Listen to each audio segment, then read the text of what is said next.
Toro Girolando 3/4, malayo. Este toro pertenece a la raza Girolando 3/4, la fecha de nacimiento fue el 21 de febrero del año 2019. El propietario es ABS.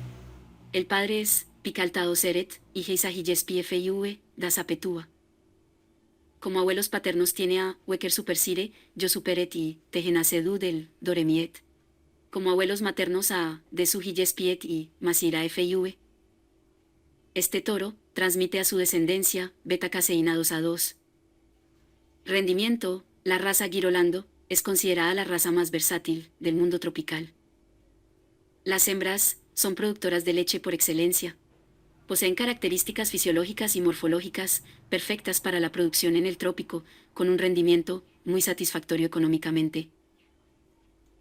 Los machos, por su capacidad de adaptación, consiguen desempeños comparables con cualquier cruzamiento industrial específico para la carne cuando se colocan en situaciones idénticas de crianza. Si quieres adquirir la genética de este toro, en la descripción del video te dejaré los datos de contacto del distribuidor autorizado.